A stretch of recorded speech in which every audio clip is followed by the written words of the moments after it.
नमस्कार फ्रेंड्स, स्वागत है आपका हमारे YouTube चैनल जीकेएस क्लासेस में। फ्रेंड्स, आज की क्लास में हम बात करेंगे ज्योग्राफी के एक प्रैक्टिस सेट में, जिसमें फ्रेंड्स ग्लोब से संबंधित सारे क्वेश्चन कवर किए जाएंगे। अगर आप ग्लोब नहीं जानते तो फ्रेंड्स हमारी एक वीडियो है जो आपको ज्योग्राफी के अंतर्गत मिल जाएगी उसमें प्लेलिस्ट में, तो फ्रेंड्स वहाँ पर जाकर पहले उसे देख लीजिएगा। तो फ्रेंड्स चलिए वीडियो स्टार्ट करते हैं। इसमें मात्र कितने क्वेश्चन है? 30 क्वेश्चन आपको दिखाए गए हैं और 30 क्वेश्चन में कितने क्वेश्चन कर लेते हैं आप हमें कमेंट बॉक्स में जवाब जरूर दीजिएगा। ठीक है फ्रेंड्स, तो चलिए देखिए पहला क्वेश्चन आपके सामने क्या कहना चाहता है। कह रहा है फ्रेंड्स, भूमध्य रेखा से उत्तर या दक्षिण किसी दिए गए स्थान की कोणीय दूरी क्या कहलाती है? ऑप्शन है प्रधान देशांतर, देशांतर, अक्षांश या इनमें से कोई नहीं। पहले क्वेश्चन का आंसर हो जाएगा फ्रेंड्स अक्षांश। ऑप्शन सी सही हो जाएगा। कहने का मतलब है जो इस प्रकार से खिंची होती हैं लाइनें वो क्या कहलाती हैं फ्रेंड्स? अक्षांश रेखाएं कहलाती हैं, जो उत्तर से दक्षिण खिंची हुई होती हैं। फ्रेंड्स अगर उत्तर से दक्षिण की बात करें तो उत्तर में आपका जो बिंदु होता है वो इंदिरा कॉल होता है। क्या होता है फ्रेंड्स? इंदिरा कॉल होता है।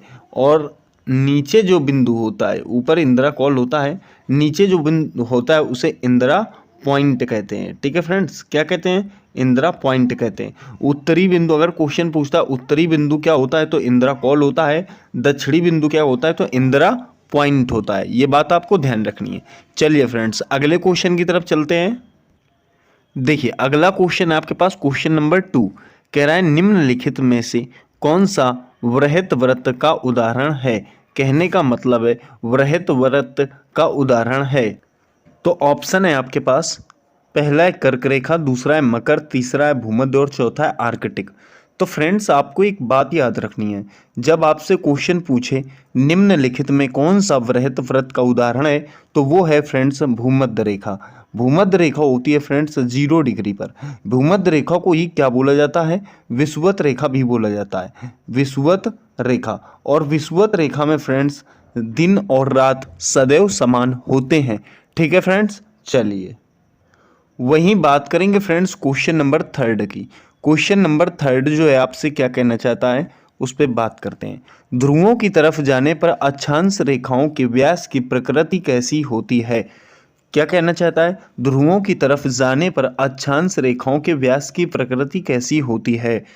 ऑप्शन है स्थिर रहता है, घटता है, बढ़ता है या पहले घटता है। तो फ्रेंड्स क्वेश्चन नंबर 3 का जो आंसर हो जाएगा, तो फ्रेंड्स इसका उत्तर हो जाएगा यह घटता है। ऑप्शन जो है बी सही हो जाएगा। ठीक है, एक बात समझ लीजिएगा, अक्षांश रेखाएं जो होती हैं फ्रेंड्स इन्हें ही हम काल्पनिक रेखा का नाम भी देते हैं। किसका? काल्पनिक रेखा का नाम देते हैं। 1 डिग्री के अंतराल पर कल्पित रेखाएं या कल्पित किए जाने पर अक्षांश रेखाओं की कुल संख्या जो है फ्रेंड्स कितनी मानी गई है? 181 मानी गई है। कहने का मतलब है अक्षांश रेखाओं की कुल संख्या कितनी होती है? 181। फ्रेंड्स कहीं कहीं 180 लिखा होता है, तो ध्यान रखना 181 होती हैं यदि दोनों ध्रुवों की रेखा ना माना जाए, क्योंकि इससे बिंदु बोला जाता है फ्रेंड्स। ठीक है, ध्यान रखेंगे। आगे देखिए बात करेंगे फ्रेंड्स क्वेश्चन नंबर 4 की। कह रहा है धरातल पर 1 डिग्री अक्षांश की दूरी निम्न में से किसके बराबर होती है? 1 डिग्री अक्षांश की दूरी निम्न में से किसके बराबर होती है? ऑप्शन है फ्रेंड्स आपके पास 11 किलोमीटर, 111 किलोमीटर, 21 किलोमीटर, 121 किलोमीटर।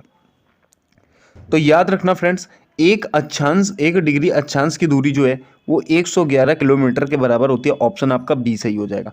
111.23 पूरी होती है। ठीक है फ्रेंड्स, चलिए आगे बात करते हैं। बात करेंगे फ्रेंड्स क्वेश्चन नंबर 5 की। क्वेश्चन नंबर 5, वह काल्पनिक रेखा जो पृथ्वी को 2 भागों में बांटती है क्या कहलाती है? फ्रेंड्स वह काल्पनिक रेखा जो पृथ्वी को 2 भागों में बांटती है क्या कहलाती है? तो आपके पास ऑप्शन है भूमध्य रेखा, कर्क रेखा, मकर रेखा या इनमें से कोई नहीं। तो क्वेश्चन नंबर 5 का जो आंसर हो जाएगा वो हो जाएगा भूमध्य रेखा। फ्रेंड्स भूमध्य को ही क्या बोलते हैं? विषुवत रेखा बोलते हैं, जो मैंने आपको पीछे भी बताया था, जहां पर दिन रात सदैव समान होते हैं। ठीक है, आगे देखिए। देखिए अगला क्वेश्चन है फ्रेंड्स, क्वेश्चन नंबर 6 कहना चाहता है अक्षांश भूपृष्ठ पर भूमध्य रेखा के उत्तर या दक्षिण एक बिंदु की कोणीय दूरी है जो क्या होती है फ्रेंड्स, पृथ्वी के केंद्र से मापी जाती है या भूमध्य रेखा से मापी जाती है या कर्क या मकर रेखा से मापी जाती है या ध्रुवों से मापी जाती है। फ्रेंड्स एसएससी ने कई बार इस क्वेश्चन को पूछा है, तो आपका उत्तर क्या होगा फ्रेंड्स बताइएगा। तो याद रखिए क्वेश्चन नंबर 6 का जो आंसर हो जाएगा वो भूमध्य रेखा से मापी जाती है। कहने का मतलब है अक्षांश भूपृष्ठ पर भूमध्य रेखा के उत्तर या दक्षिण एक बिंदु की कोणीय दूरी भूमध्य रेखा से मापी जाती है। ऑप्शन आपका बी सही हो जाएगा। ठीक है, चलिए अगले क्वेश्चन की तरफ देखिए। क्वेश्चन नंबर 7, क्वेश्चन नंबर 7 दोनों ध्रुवों को जोड़ने वाली वह काल्पनिक रेखा जो भूमध्य रेखा को समकोण पर प्रतिच्छेद करती है क्या कहलाती है। ऑप्शन है फ्रेंड्स मध्याह्न, देशांतर, अक्षांश, इनमें से कोई नहीं। क्वेश्चन नंबर 7 का जो आंसर हो जाएगा वो हो जाएगा देशांतर। क्या होता है फ्रेंड्स, दोनों ध्रुवों को जोड़ने वाली काल्पनिक रेखा को हम क्या कह सकते हैं, जो प्रतिच्छेदन करती है समकोण पर, उसे हम देशांतर कहते हैं। ठीक है, आगे देखिए। क्वेश्चन नंबर है 8 दो देशांतर रेखाओं के बीच की दूरी निम्न में से किस नाम से जानी जाती है। तो आप देखिए ऑप्शन है बेल्ट, गोरे, काले, समय, पेटी। तो फ्रेंड्स दो देशांतर रेखाओं के बीच की दूरी को जो है हम क्या कहते हैं, तो गोरे कहते हैं। ऑप्शन बी सही हो जाएगा। ठीक है फ्रेंड्स, ऑप्शन कौन सा सही हो जाएगा, बी सही हो जाएगा। दो देशांतर रेखाओं के बीच की दूरी को गोरे कहते हैं। वहीं बात करेंगे क्वेश्चन नंबर 9, क्वेश्चन नंबर 9 एक देशांतर से दूसरे देशांतर के बीच कितना समयांतराल होता है। एक देशांतर से दूसरे देशांतर के बीच कितना समयांतराल होता है। ऑप्शन है आपके पास 4। तो यहाँ पर जो ऑप्शन दिए गए हैं 4 मिनट, 1 घंटा, 15 मिनट, 12 घंटा। ठीक है, क्वेश्चन नंबर 9 का आंसर हो जाएगा friends 4 minute. 4 minute, option A सही हो जाएगा। ठीक है, क्या कहना चाहता है, एक देशांतर से दूसरे देशांतर के बीच कितना समयांतराल होता है, या कह सकता है दो देशांतरों के बीच कितना समयांतराल होता है। तो आपको याद रखना है 4 मिनट। आगे देखिए क्वेश्चन नंबर आपके सामने है 10। क्वेश्चन नंबर वह अक्षांश रेखा जिस पर सदैव दिन व रात की अवधि समान रहती है। वह अक्षांश रेखा जिस पर सदैव दिन व रात की अवधि समान रहती है। भूमध्य रेखा, कर्क रेखा, मकर रेखा या हिंज रेखा। तो क्वेश्चन नंबर 10 का जो आंसर हो जाएगा वो हो जाएगा भूमध्य रेखा। ऑप्शन ए सही हो जाएगा। ठीक है फ्रेंड्स, वहीं बात करेंगे फ्रेंड्स क्वेश्चन नंबर 11 की। पृथ्वी पर सबसे उच्चतम तापक्रम रिकॉर्ड किए जाते हैं। ऑप्शन है भूमध्य रेखा पर, 10 डिग्री उत्तरी अक्षांश पर, 20 डिग्री उत्तरी अक्षांश पर, 25 डिग्री उत्तरी अक्षांश पर। क्वेश्चन नंबर 11 का जो आंसर हो जाएगा वो हो जाएगा फ्रेंड्स भूमध्य रेखा पर। क्या कहा, ऑप्शन ए सही हो जाएगा। ठीक है फ्रेंड्स, कौन सा, ऑप्शन ए सही हो जाएगा और उत्तर था आपका भूमध्य रेखा। क्वेश्चन कह रहा है पृथ्वी पर सबसे उच्चतम तापमान या तापक्रम रिकॉर्ड किए जाते हैं तो भूमध्य रेखा पर रिकॉर्ड किए जाते हैं, क्योंकि फ्रेंड्स ऊपर उसके चलेंगे तो थोड़ा सा क्या होता है, शीतोष्ण शीत कटिबंध वगैरह होते हैं ना, तो वो बहुत ही ज़्यादा ठंडे होते हैं। ठीक है, वहीं बात करेंगे फ्रेंड्स क्वेश्चन नंबर 12 की। दो अक्षांश रेखाओं के बीच की दूरी लगभग होती है। देखिए फ्रेंड्स, हालांकि पीछे बता चुका हूं, दो अक्षांश रेखाओं के बीच की दूरी कितनी होती है, 111 मील, 121 मील, 111 किलोमीटर, 121 किलोमीटर। क्वेश्चन नंबर 12 का जो आंसर हो जाएगा वो हो जाएगा 111 किलोमीटर। ऑप्शन जो है ना आपका सी सही हो जाएगा। चलिए देखिए फ्रेंड्स, आगे बात करेंगे क्वेश्चन नंबर 13 की। 1 डिग्री देशांतर की सर्वाधिक दूरी कहाँ पर होगी। ऑप्शन है मकर रेखा पर, विषुवत रेखा पर, कर्क रेखा पर, या इनमें से कोई नहीं। क्वेश्चन नंबर 13 का जो उत्तर हो जाएगा वो हो जाएगा विषुवत रेखा पर। कहने का मतलब है 1 डिग्री देशांतर की सर्वाधिक दूरी विषुवत रेखा पर होती है। कहना चाहता है अगला क्वेश्चन, क्वेश्चन नंबर 14 अक्षांशों की संख्या कितनी होती है। फ्रेंड्स मैंने अभी आपको बताया था अक्षांश रेखाओं की जो संख्या होती है वो ऑप्शन है 66, 180, 181, 360। वो होती है फ्रेंड्स 181। ऑप्शन सी सही हो जाएगा। क्वेश्चन नंबर है 15 देशांतरों की संख्या कितनी होती है। तो फ्रेंड्स अगर अक्षांशों की कितनी होती है 180 होती है फ्रेंड्स, हालांकि 181 लगानी होती है आपको, पर ध्यान रखना 180 अगर है ऑप्शन में तो लगा देना। ठीक है, तो देशांतरों की संख्या कितनी होती है 360 होती है। ठीक है फ्रेंड्स, अक्षांश 180 या 81, देशांतर 360। देखिए क्वेश्चन नंबर 16, विषुवत रेखा के समानांतर कल्पित रेखाएं क्या कहलाती हैं? ऑप्शन है अक्षांश रेखाएं, देशांतर रेखाएं, ग्रीनविच रेखा या मध्याह्न रेखा। तो विषुवत रेखा के समानांतर कल्पित रेखाएं जो होती हैं फ्रेंड्स, वो अक्षांश रेखाएं कहलाती हैं। ठीक है, ऑप्शन ए सही हो जाएगा। क्वेश्चन नंबर 17, पृथ्वी के उत्तरी ध्रुव एवं दक्षिणी ध्रुव को मिलाने वाली रेखा क्या कहलाती है? अक्षांश रेखा, देशांतर रेखा, अंतरराष्ट्रीय रेखा या मिलन रेखा। क्वेश्चन नंबर 17 का जो आंसर हो जाएगा वो हो जाएगा देशांतर रेखा, ऑप्शन बी सही हो जाएगा। देखिए क्वेश्चन नंबर 18 है, प्रधान मध्याह्न रेखा किस स्थान से होकर गुजरती हैं? ग्रीनविच, सिडनी, ग्रीनलैंड या इलाहाबाद। क्वेश्चन नंबर 18 का जो आंसर हो जाएगा वो हो जाएगा ग्रीनविच। ठीक है, ग्रीनविच। अब देखिए फ्रेंड्स क्वेश्चन नंबर 19, ग्रीन रेखा या ग्रीनविच रेखा से क्या तात्पर्य है? तो ऑप्शन है 0 डिग्री अक्षांश, 0 डिग्री देशांतर, 180 डिग्री पूर्वी देशांतर या 180 डिग्री पश्चिमी देशांतर। तो फ्रेंड्स 19 का जो आंसर हो जाएगा वो हो जाएगा 0 डिग्री देशांतर, ऑप्शन बी सही हो जाएगा। क्वेश्चन नंबर 20, मकर रेखा निम्न में से किस देश से होकर नहीं जाती है? ऑप्शन है दक्षिण अफ्रीका, अर्जेंटीना, चिली, फिलीपींस।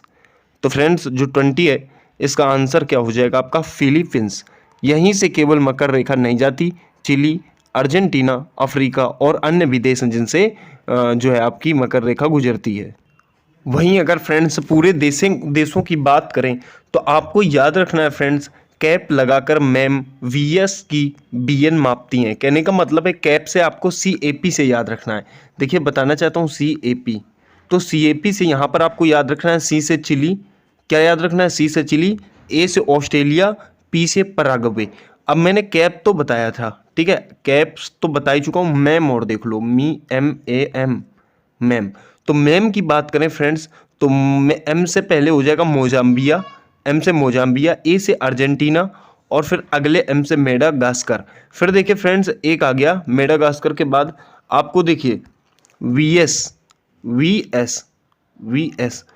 की बात करें, वी से बोत्सवाना हो जाएगा, एस से आपका साउथ अफ्रीका हो जाएगा।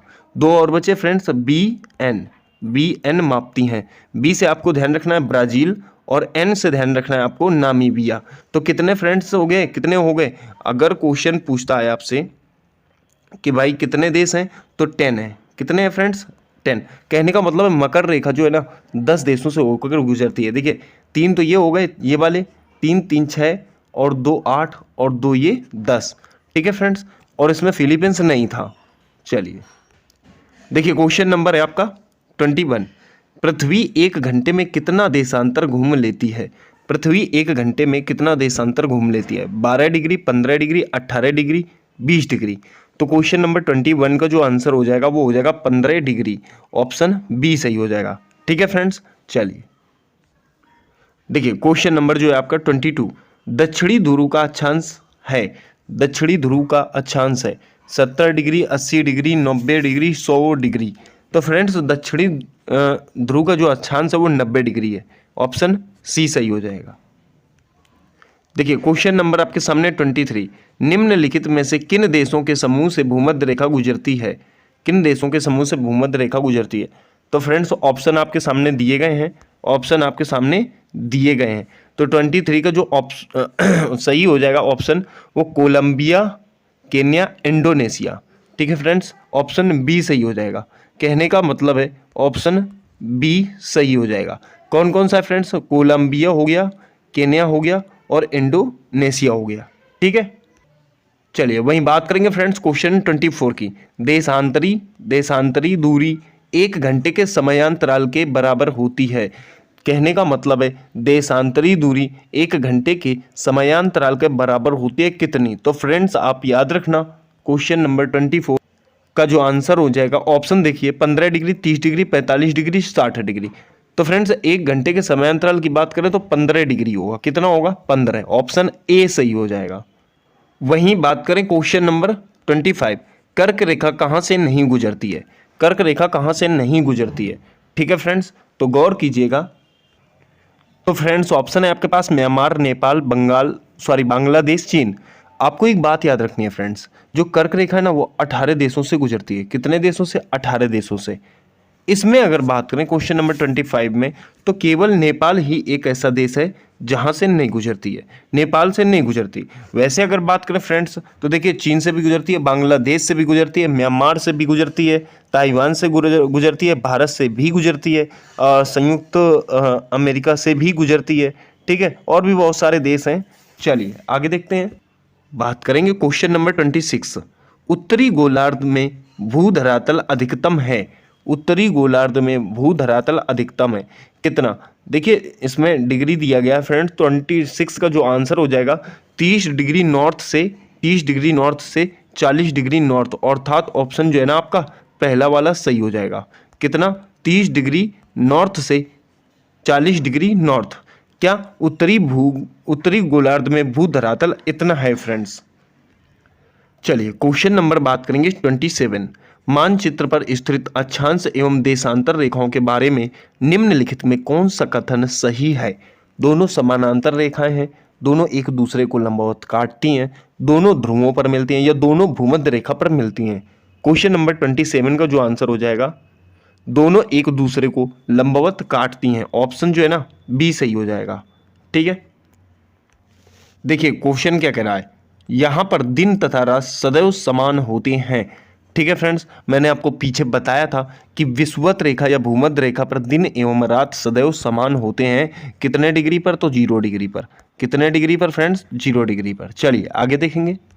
देखिए बात करेंगे क्वेश्चन नंबर 29। निम्नलिखित नगरों में से कौन सा एक भूमध्य रेखा के सर्वाधिक निकट है? निम्नलिखित नगरों में से कौन सा एक भूमध्य रेखा के सर्वाधिक निकट है? तो फ्रेंड्स आपको एक बात याद रखनी है, क्वेश्चन नंबर 29 का जो आंसर हो जाएगा वो हो जाएगा आपका सिंगापुर। ठीक है ना, कौन सा हो जाएगा? सिंगापुर, ऑप्शन डी सही हो जाएगा। सिंगापुर ही जो है वो भूमध्य रेखा के सर्वाधिक निकट है। जो फ्रेंड्स अगर बात करें जो भूमध्य रेखा से 200 किलोमीटर उत्तर की साइड में है, कितना है फ्रेंड्स? तो दूरी भी याद रखना, लगभग 200 किलोमीटर किधर है? उत्तर की साइड में है। ये बात आपको याद रखनी है, उत्तर ऊपर होता है, मैंने तो फ्रेंड्स सिंगापुर की तरफ तीर लगाया है। ठीक है, चलिए बात करेंगे फ्रेंड्स क्वेश्चन नंबर 30 के। क्वेश्चन नंबर 30 क्या कहना चाहता है? भूमध्य रेखा निम्नलिखित में से किस देश से होकर नहीं गुजरती है? ठीक है, ऑप्शन है कीनिया, मैक्सिको, इंडोनेशिया, ब्राजील। इसका जो उत्तर हो जाएगा ना फ्रेंड्स वो हो जाएगा मैक्सिको। कहने का मतलब है भूमध्य रेखा की अगर बात करें ना तो भूमध्य रेखा जो है ना 13 देशों से गुजरती है। कितने देशों से गुजरती है? 13 देशों से गुजरती है। और दूसरी बात है फ्रेंड्स 3 महाद्वीपों से गुजरती है। क्या? कितने महाद्वीपों से? 3 महाद्वीपों से गुजरती है। ये बात आपको याद रखनी है। ठीक है फ्रेंड्स, आशा करता हूँ फ्रेंड्स आपको समझ में